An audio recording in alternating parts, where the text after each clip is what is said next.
teacher trainer, and a presenter. As a teacher, she has over 30 years' experience in teaching English as a foreign language and as a second language.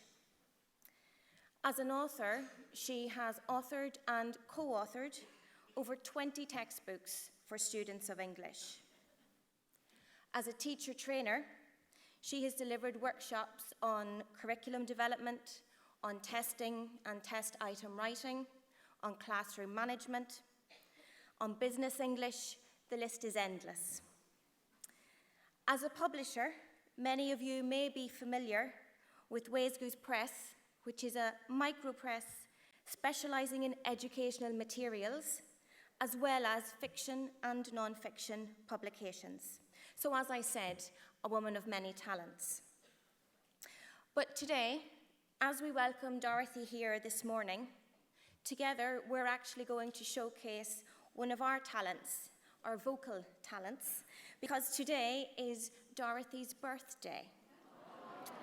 One which she actually shares with IATEFL past president Susan Bordoon in the front row, and perhaps some of our attendees as well. So, as I invite Dorothy to come to the stage to begin this morning's plenary, can we join together, and don't leave me on my own, to give a wonderful, welcoming IATEFL rendition of Happy Birthday. Are we ready? So, happy birthday to you. Happy birthday to you. Happy birthday, dear Dorothy. Happy birthday to you.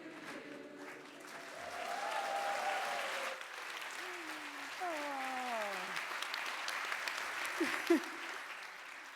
Now I'm going to start my talk all choked up. Thank you. That was really, really nice. So the title of my talk comes from the saying, "Those who love sausage and the law should never watch either being made," which was not said by Mark Twain. It was also not said by Otto von Bismarck. It was probably said by a guy named John Sachs. If you want to go to quote Investigator, there's a long essay about it.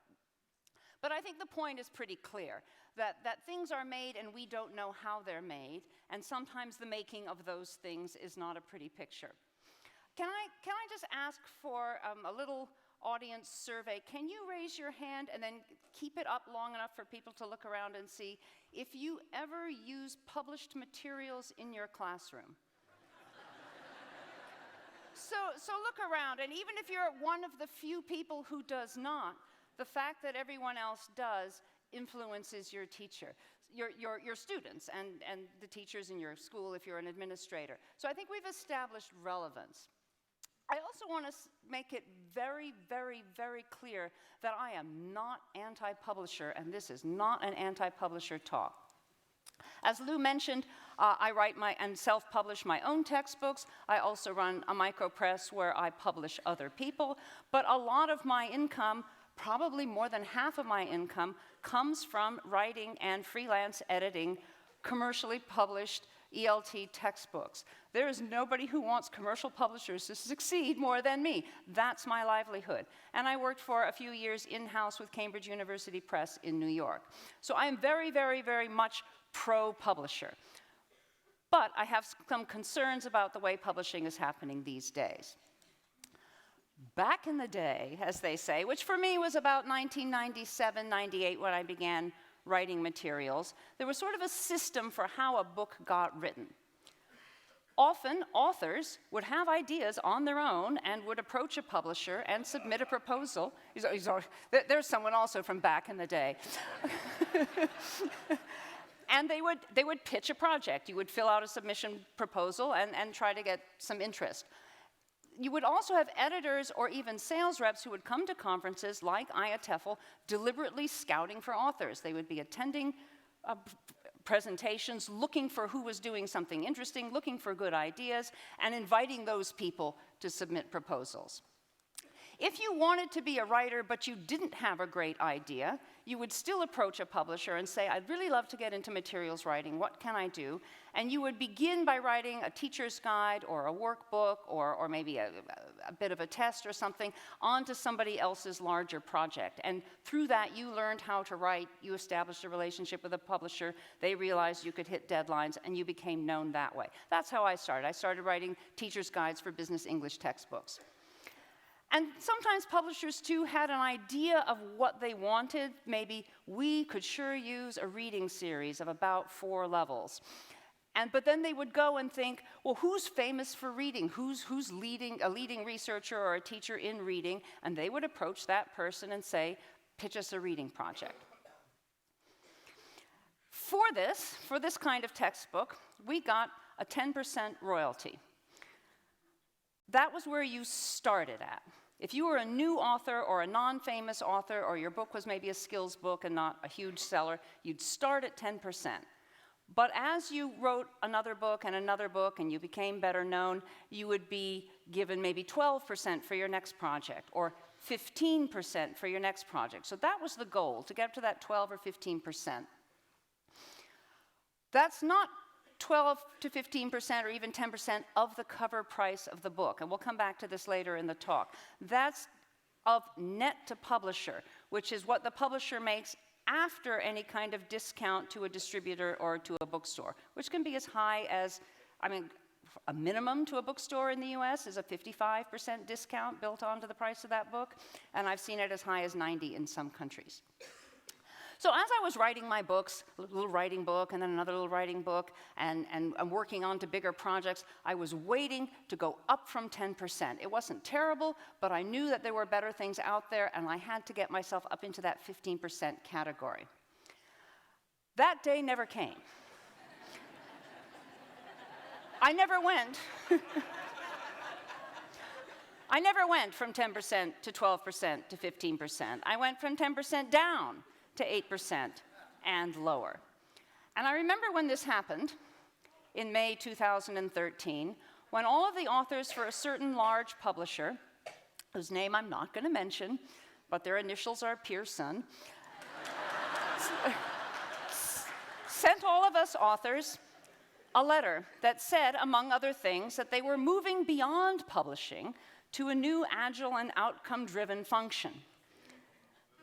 And we all went, what does that even mean? What it turned out to mean was they were proposing to drop print entirely. If you came to IATEFL a few years ago, you might remember a Pearson stand with no books on it. We had them at TESOL too.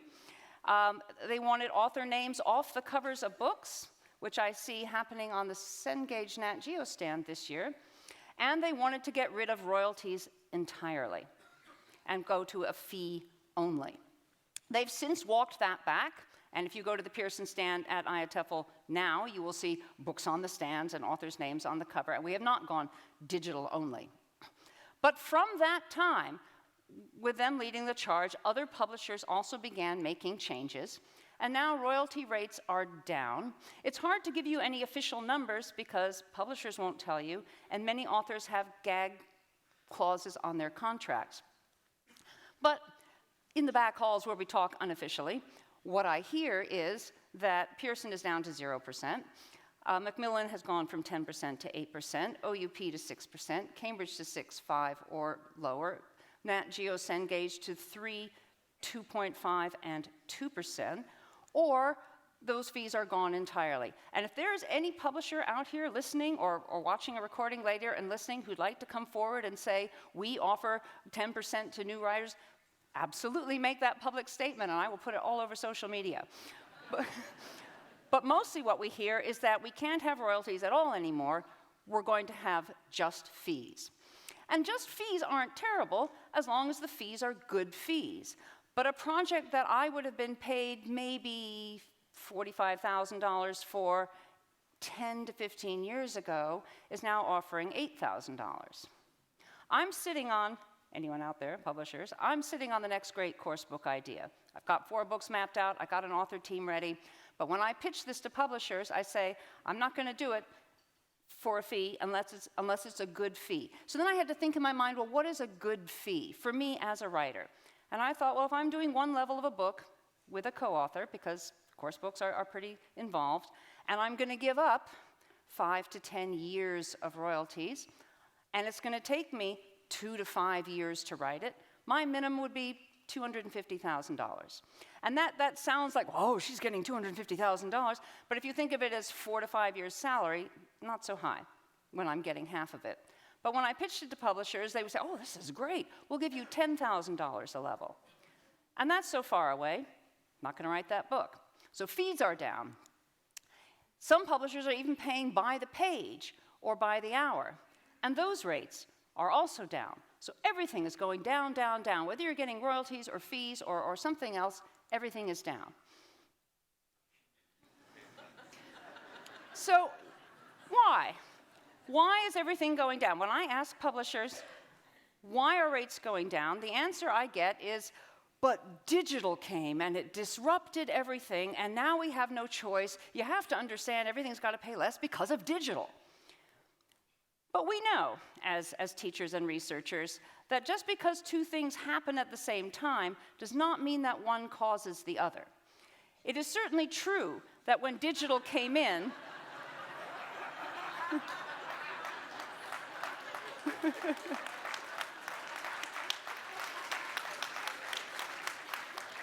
when digital came in, my rates went down.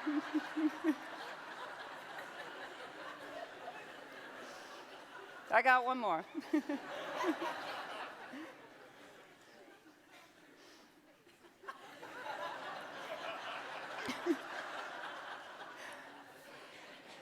Digital came in, rates went down, but I don't think digital caused it. Here's what I think happened. Back in that day, in 1997, and before that, before I started writing, we had basically the student book and a teacher's guide. And the teacher's guide was pretty much an answer key and some suggestions. And people would pay for the student book, and they'd pay for the teacher's book.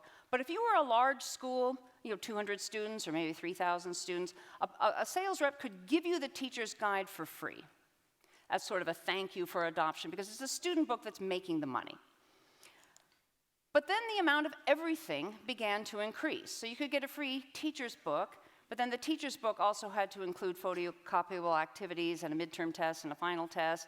And then people wanted a separate placement test and an exit test, a final exam, and a workbook. It'd be great to also have a student website. If you're going to have a student website, it would be nice to have a teacher's website, and maybe the authors could do some webinars and some travel. And all of these things increased, but slowly, and publishers would give them away one by one. But those things are not free for a publisher to create, right? Even if they're free to an institution to receive. So the only thing they were charging for was the student book. So if you're going to pay for all these other components, then the price of the student book has to go up. Or you've got to cut money somewhere else. So I know everyone thinks that publishers are just rolling in money. That's not true. Their margin of profit on textbooks is not that high. So when they get squeezed by something, it's not that they're giving up their Cadillacs. They really have to find ways to save money. So the student book prices go up. And then I got to explain to you my little graphic system. I was looking for a graphic where you'd have one cause and a bunch of different effects. I couldn't find one, so I made my own. I hope it's clear. So the thing in the middle, that's the cause, and all those other circles, those are effects. And they're not in order. One's not more important than another. Those are just all the things that happen when student book prices rise. When book prices rise, students stop buying books. And they either use old editions, or they photocopy. You get pirating. You get teachers who are frustrated with students not having the books, so they're using old editions, or they're using their own materials. And therefore, when people aren't buying books anymore, profits go down. So when profits go down, then again, you can have book prices going up, and all those problems again. We also get authors paid less, because that's one of the places where you can save money. Because we're on a royalty system, you can go from 10% to 8%, and that's a way to reduce your overhead. We also got more global materials because it's more cost-effective to have one book for several regions than to have one book for one region. And when I started writing, there were Asia-specific books and Middle East-specific books and Europe-specific books, but we're seeing more and more global materials. And I notice in all the publishing houses that I know, and I'm more familiar with the US than the UK, but I know it's happened here as well, publishers thinking, oh my goodness, money is a problem. What do people from education know about money? Let's get rid of people with an educational background and bring in business people. When I started, pretty much everyone in editorial, but everyone in sales and marketing was a former English teacher. Maybe they taught for 2 years or 1 year or 5 years, and they'd obviously changed careers because they were doing something else, but they all understood the classroom, and they all understood students and pedagogy and the challenges there. Now I find myself talking to people who don't come from language, who don't come from linguistics, don't come from education, but maybe they used to sell tables or cars or something. And it's harder to have a conversation about educational materials with people who don't have that background. But when authors are paid less, for one thing, we work less. If I have a royalty, I have a stake in the book, I will work my behind off to publicize that book and to promote it and to explain it. I'll write free newsletter articles, I'll do webinars. If I'm paid a flat fee, when the project's over, I'm done. That's the way I don't mean to sound cold, I'm passionate about my writing, but I have to support myself. So when we're paid less, we work less. There are writers who simply quit. I remember one publisher telling me, you have to understand this is just the way things are, you've got to accept this. I thought, well, I don't. I can stop writing. I can stop editing. I can edit something else. I can write something else. I have other choices. So you see those top-level experienced authors actually leaving the field of writing. Then you get more new writers. And there's nothing inherently wrong with a new writer, but by definition, they come with less experience. So their work is rougher, because you do learn something after 10 or 20 years of writing. And a new writer can certainly be trained, but when everyone on your project is a new writer, that project it's a rougher project.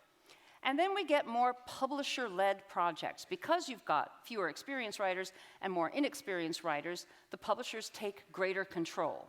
And they give us now an author brief, which is an ironic name for a 48-page document telling us how many words are in a reading passage and how many listening passages and how many vocabulary words and where they're going to come from and all this stuff. Experienced authors are actually not particularly excited by publisher-led projects.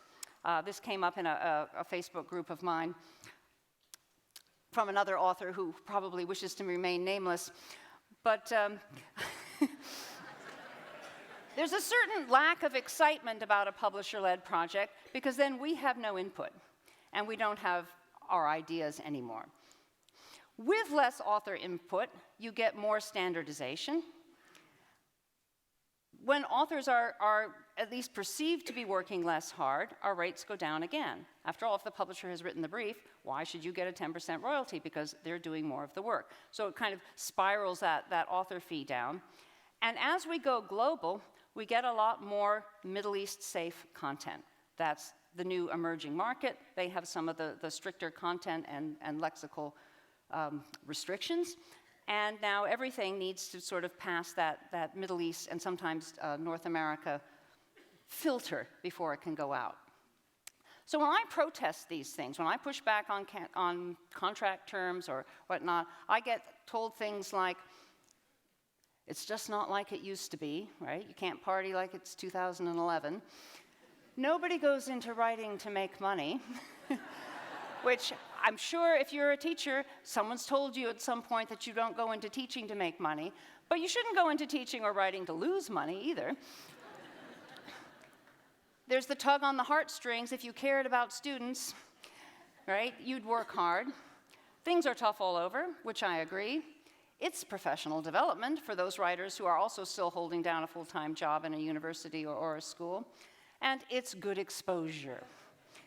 But you know what they say about exposure? Is that you can die of exposure.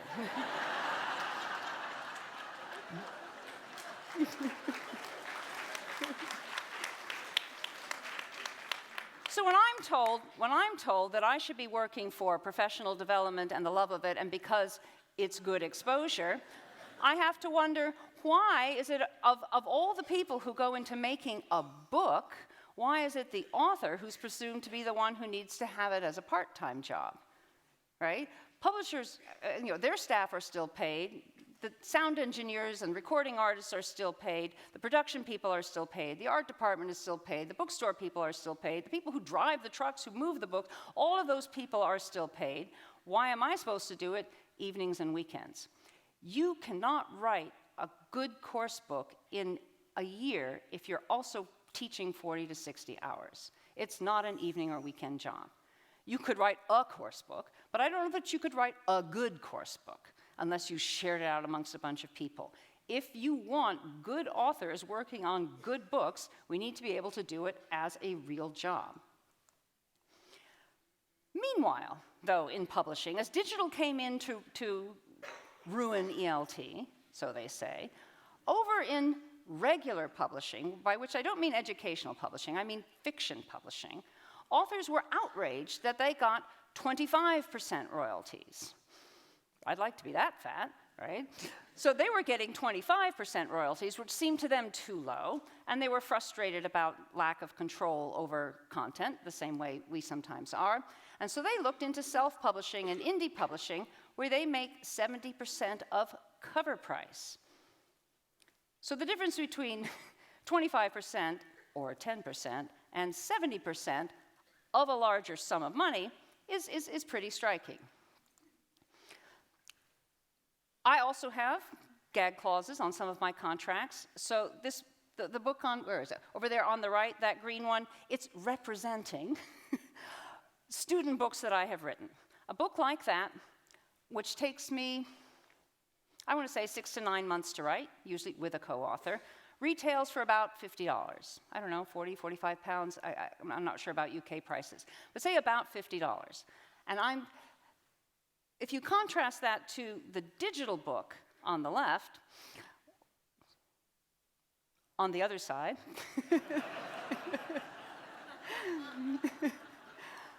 the price of that I set myself. That's a short one, so I've priced it at 99 cents, or 99 pence. It's $1 worldwide.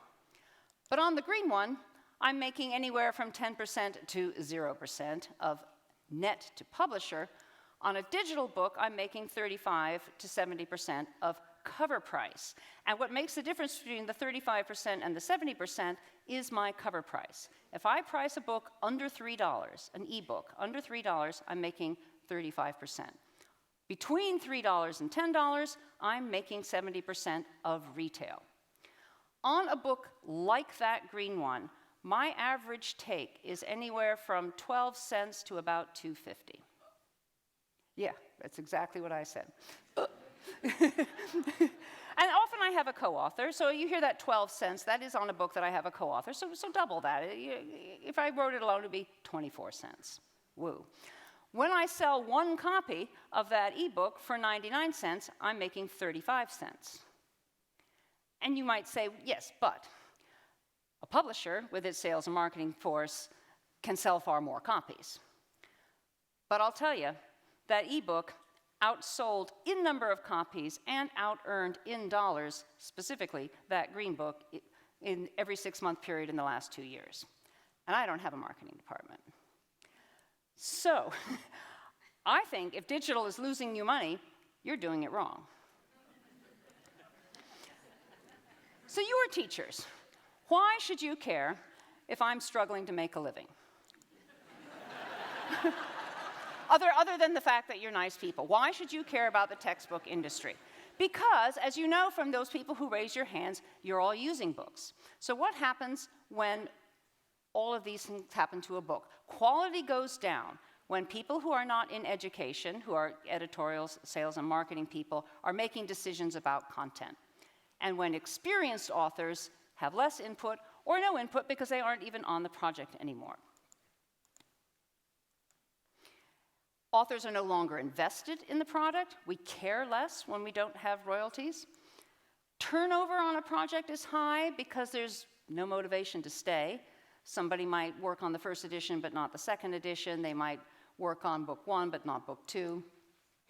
We get large teams of authors. I've written series with people whose names I did not know until the books were on the stand, because there's no time and no organization for us to meet each other. And projects are sort of cobbled together. So one person is hired to do the grammar strand, somebody else is doing vocabulary, that person over there is selecting videos, and we're not all coordinating because you're just doing your piece of the work for your low fee and sending it in. But of all those things, I think those are the biggest problems, that authors who know what they're doing have less control over their project. So I'm going to give you some examples of materials that I think were good that were kept out of books, and I want to talk about why. So I had this listening book that I was writing, and the one section of the listening book is listening for pleasure. And what do you listen to for pleasure? Like a song. You listen to music for pleasure. Having worked in-house with a publisher, I know the issues with songs. But I came up with this, what I thought was a pretty amazing lesson that I'll take you through. So it's a traditional folk song. Folk song means both the music, the melody and the tune, and the words, public domain. We have no permissions or copyright issues, no money there. So I chose a call-response song. You know, a man sings something, a woman answers him, the man sings another thing, the woman answers him. It's a love song. The man's trying to get the woman to marry him and offering her various things. We have a nice before you listen, talking about marriage and culture, what's important to you when you get married, so nice full-page warm-up. Then we have our first listening. You listen to the song, and this song, the grammar that I was aiming for was will and won't and contractions and reductions, the difference between I will and I'll, which is very hard to hear, and also the will and the won't. So the song is just loaded with that, although it's taken out pretty, it's made pretty inductive. So anyway, he's offering her all these things. He goes, I'll give to you a golden ball to bounce from the kitchen to the hall if you will marry me, if you'll marry me. And she goes, no, she doesn't want a golden ball, she doesn't want a chair. So he keeps offering her more and more things. And so they're listening, and they write down what's different about what she's singing, because she's going, I don't want. So they get the negative in there. They do some predicting. What's he going to offer her next? Next, he offers her some money. And actually, she does want money, and she's right. She's probably a writer. No, so he offers her the money, and she says yes. And then he changes his mind. I love coffee, you love tea, you love my money, but you don't love me, so I won't marry you, no, I won't marry you. But then there's more. Then we get a second version of the song that's a bit more, that's an English traditional folk song. Then we get an American version. So now he's offering different things, and there's another exercise, tick the box of what does he offer. I'll give to you my house and land, 25 cattle and a hired hand, if you will marry me, if you will marry me. She doesn't want the cattle, she doesn't want the land. He does offer her money, but then he offers her, I'll give to you the key to my heart, that we may never be apart, if you will marry me, if you will marry me. And she accepts. She wants love. So the students then compare the two versions of the song. What happened? Which do you like better? There's some discussion, another discussion on dowry customs. There's a little creative writing thing. Write your own extra verses to the song, either version or a new version. And finally, some extended research or extra listening. Here are some other popular call response songs. Go find them on YouTube. People, it's a good lesson. If I do say, right? So I propose this to my editor, and I say, have I got a song for you? And she goes, oh, music is very problematic. I said, no, public domain, not to worry. And she says, yes, but the performance. And I said, no, really not to worry, because I have a friend, former business manager of OUP Japan, so he knows ELT. He is a singer and a guitar player, and he's got a friend, and he has a professional recording studio in his house. He will hand us a production-ready file of 2 versions of the song, male and female, total cost $500, which is exactly my text permission fee per unit. It's perfect. And my editor says, let me ask marketing. So marketing comes back, and I hear via my editor that marketing has said no, because kids today don't listen to folk songs, they listen to Billy Joel, and Billy Joel is too expensive. And I tried, I argued. I mean, first of all, kids today don't listen to Billy Joel. Kids my age listen to Billy Joel, but, right? But even if Billy Joel were free, I don't want Billy Joel. I want my grammar and my culture and my comparison, contrast, and my language and my reductions. And I'm not DJing their party. I don't care what they listen to at home, right? I want a good English lesson. And I know that's a good English lesson. And it's not in the book. So I did something else. I think I did a radio call-in show, and it's fine. I mean, what I replaced the material with is fine, but it's not as good as what isn't there. I'm going to self-publish that. I'm going to do a whole book of folk songs. Then they'll be sorry. So, Exhibit B, upper level book in a course book series. We're trying to get authentic materials as much as we can, but it's hard to work with authentic materials because the unit is so carefully put together. I would need a reading on my topic that also has enough hits of the unit vocabulary and also enough instances of the unit grammar and has the reading skills that we've planned for that unit. All of those things have to come together into one. So we did not have nearly as many authentic readings as we would like. But when I'm working on my unit robots, I remember, wow, there was that poem we read in high school about robots that I loved. It's perfect. And I go and I check it, and it's got my vocabulary, it's got my grammar, it's got my reading skill already in there, and it's also public domain. So it's free. So I submit this, and my editor says, yeah, well, if you check the writing brief, you'll see that the word count for a reading at this level has to be so and so many words. It's too short. And I said, yeah, but the thing is, it's a poem, right? So it's denser text, right? The amount of time you would spend on this reading lesson is the same amount of time you would spend on the other reading lessons, so it's okay. We're all right. And she said, no, but it has to be between this many words and that many words. And that's the issue under which I lost my reading. And I think if I were talking to an educator, they would know what I meant. They might still have flagged it and challenged it, but if we discussed it, I think I would have won. So instead, I wrote my own thing about, I don't know, robots in medicine or something, and it's fine. It's good. I'm happy my name is on it, but it's not as good as what isn't there. So that's what you teachers are missing in your books. You're missing all the stuff like this that I can't get past editorial because authors no longer have input. Another reason you should care is that I don't think global materials are always in your class's best interests. I'm absolutely not anti-course book. I know that's kind of like a current trend in IATEFL in some areas, the course book haters. I write course books. I'm not a course book hater, or I wouldn't write them. But I don't know that there really can be one ring to rule them all. I don't know that there can be one course book that is good for the entire world.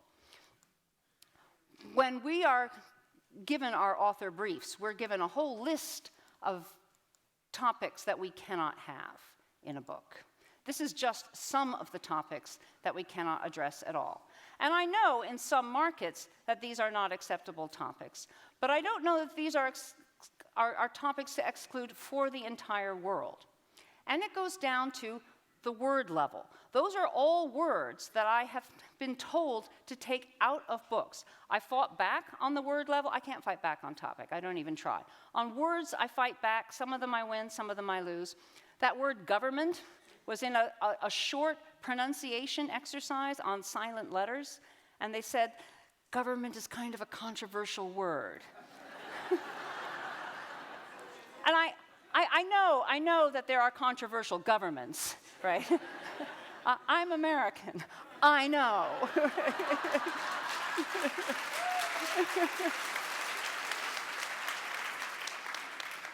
But the word, it should be okay to teach the word. How can we talk about our controversial governments if we don't know the word? I did get government back in. I never did get evolution back in. That was taken out for the North American market, by which I do not mean Canada and Mexico. And it was not used in a scientific sense. It was used in a metaphorical sense. It was the evolution of an idea. And we were not allowed to have the word evolution and the sentence evolution of an idea. So what can you, as teachers, do about this?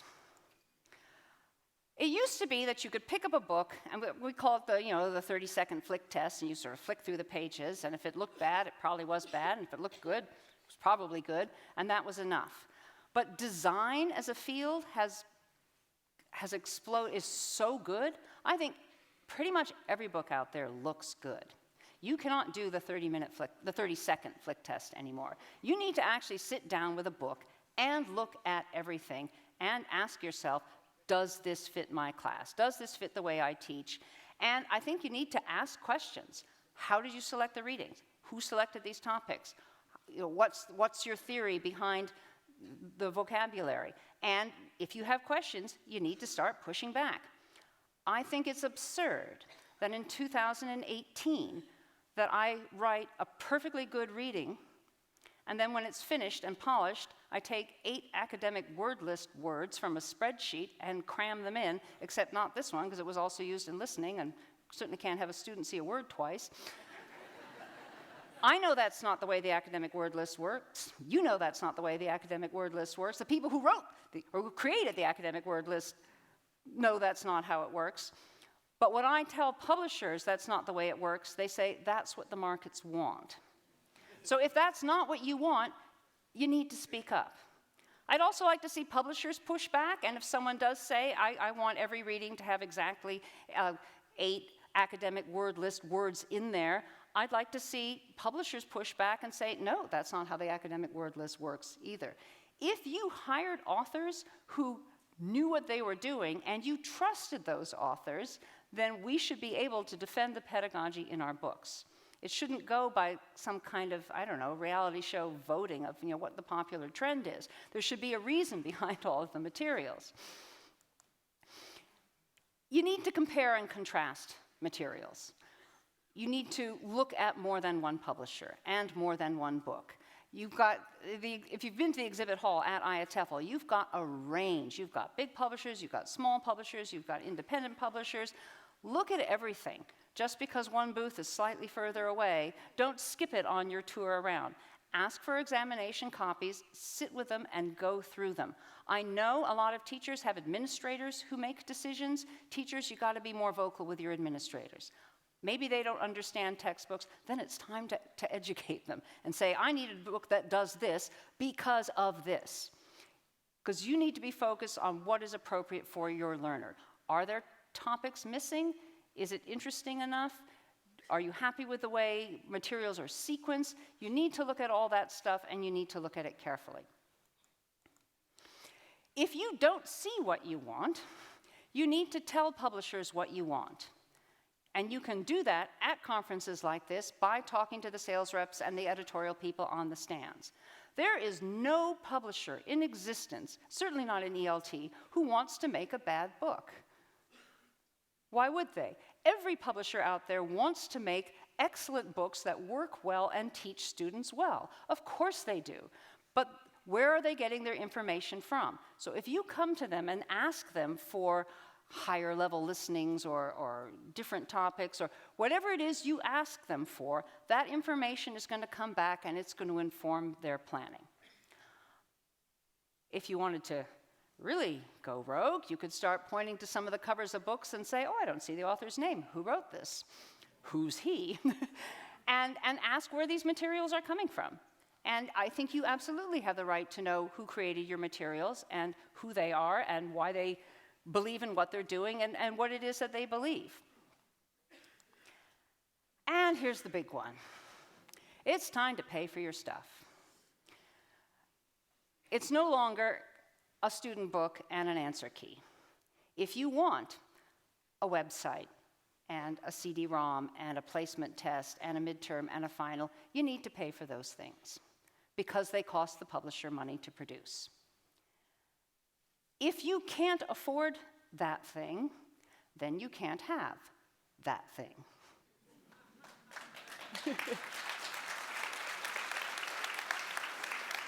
And I would say to publishers, if your customers can't afford that thing, don't make that thing. There's no reason to create a digital learning management system so expensive that nobody can pay what it costs you to make it. Maybe prices will go down in the future, at which point you can make your wonderful learning management system. If you can make a digital thing that brings prices down, everybody will be very excited. If you make something digital that brings prices up, we're going to have these problems. 30 years ago, nobody had a learning management system and they still learned English. So these aren't necessary things. I certainly understand that they're desirable. I want great new technology too, of course I do. But that technology should be making things easier and cheaper for us, not more expensive and less available. It also means that when prices go up, I don't think you should be photocopying books, and I don't think you should be freely sharing PDFs around with your students. I'm amazed at how many people inbox me on Facebook saying, hey, can I get a PDF of your book? And I point them to the representative, and they say, oh, my students don't have a lot of money. It's like, oh, well, let me give you mine. We're not swimming in money. I know of 2 recent suicides in our profession, one a materials writer, one a sales and marketing person, worried over money issues.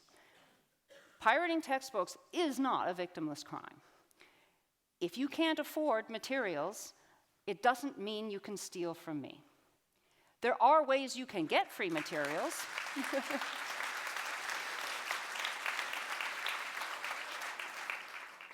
If you're listening to this talk, you've got to be familiar with the British Council, who put out on their website tons of legal, free, good materials. There are plenty of free, good materials available for those people who need them.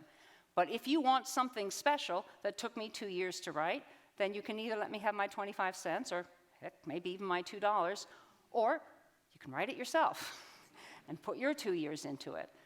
And I travel all over the developing world. I have great sympathy for people in war-torn countries who do not have a large cash flow, and I do tons of volunteer work.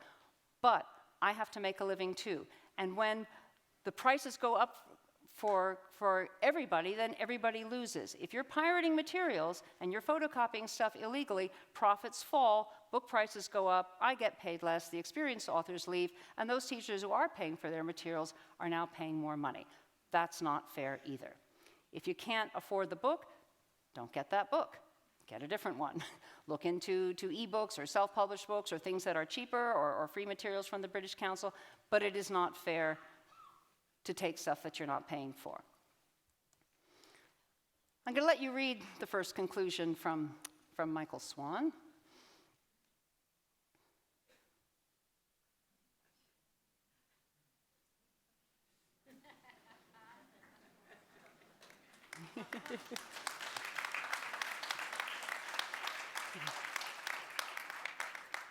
Good writing is hard. I don't think it should be a part-time job for those of us who believe in it. If we could be paid fairly, we would make you really excellent books.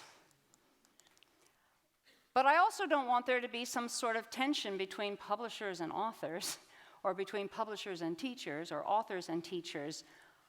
I'd like it all to be us in education again. I'd like publishers, when they are hiring new staff, to again look for former English teachers, because these people know the classroom, and that's so important.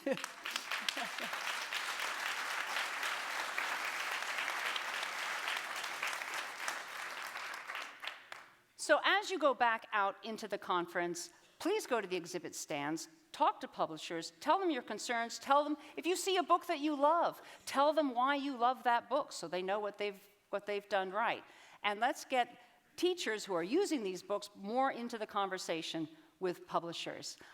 If you want to thrash this out some more, I do have a Q&A, but my very final slide will give you the location for that. But for now, thank you very much, and happy my birthday.